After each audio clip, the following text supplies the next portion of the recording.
مرحبا. اللهم صل على محمد وآل محمد. رسالة إلى شيرين المطربة المصرية، رسالة إلى شمس الكويتية. إذا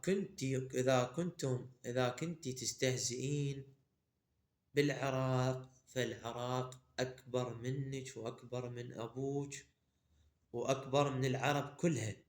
أنت وأحلام، أنت وشمس الكويتية العفو. إذا كنت تستهزئين فتأدبي. أنت ما تمثلين الشعب المصري، تمثلين نفسك.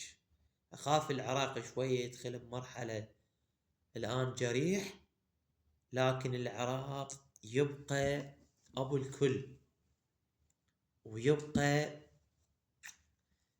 سيد الكون.